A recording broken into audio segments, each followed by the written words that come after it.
Otep à tous. Vous vous souvenez, je vous ai dit que beaucoup de pays amis des États du Sahel sont en train de travailler, réfléchir actuellement sur le développement de cette zone du Sahel. Une zone qui compte 80 millions d'habitants et avec une superficie de 2,800 000 km².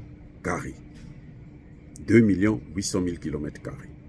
C'est ce qui équivaut à 55% du territoire de la CEDEAO et 80% du territoire de l'UMOA.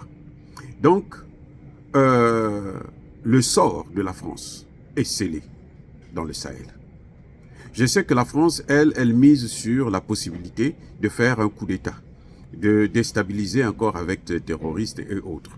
Mais toutes les mesures sont actuellement prises et que ce n'est pas évident que ces pays puissent réussir à encore tomber dans le joug de la France.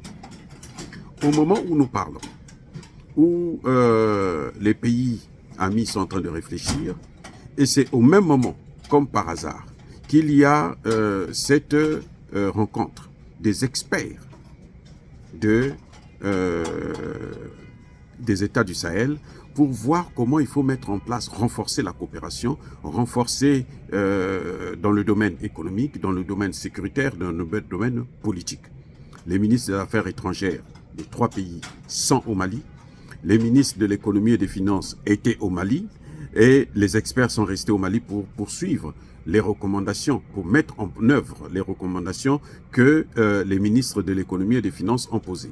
Les ministères des Affaires étrangères sont en train de travailler sur les textes internationaux, les textes légaux qui vont corroborer, appuyer justement la base sur laquelle va s'asseoir l'Alliance des États du Sahel, c'est-à-dire la Fédération des États du Sahel.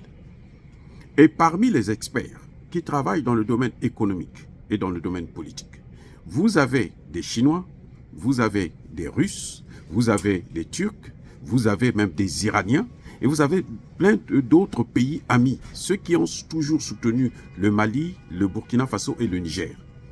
Donc probablement, il y a même la Corée du Nord. Et ces gens-là sont en train de travailler sur comment il faut faire pour obtenir la possibilité de mettre en place un système de développement durable pour la sous-région. Donc, le sort de la France est scellé. C'est fini. Parce qu'ils sont en train de travailler aussi sur les problèmes de sécurité.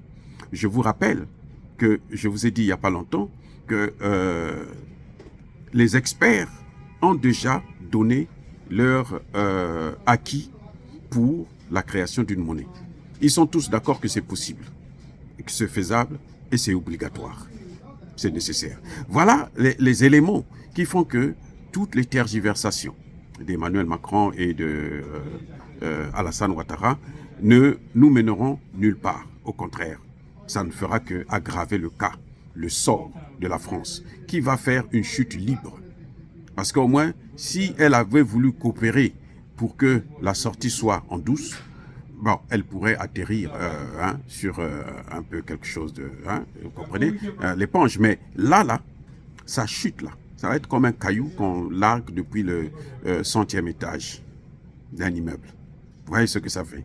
Personne ne peut l'arrêter. Donc, les experts qui sont là, ce ne sont pas seulement des experts sahéliens. Ce sont des experts internationaux qui ont de l'expérience en matière de monnaie, en matière de défense, en matière de développement économique, en matière de politique internationale. Et voilà que tout est fait pour que la zone-là puisse évoluer et s'en sortir. Dire cela, c'est inciter à la haine ou à la violence. Non, il n'y a pas colère. Encore une fois de plus, soyez bénis, abondamment bénis par le Dieu des Kémites et par nos ancêtres angélisés. Vive l'Afrique éternelle. J'ai dit et j'assume.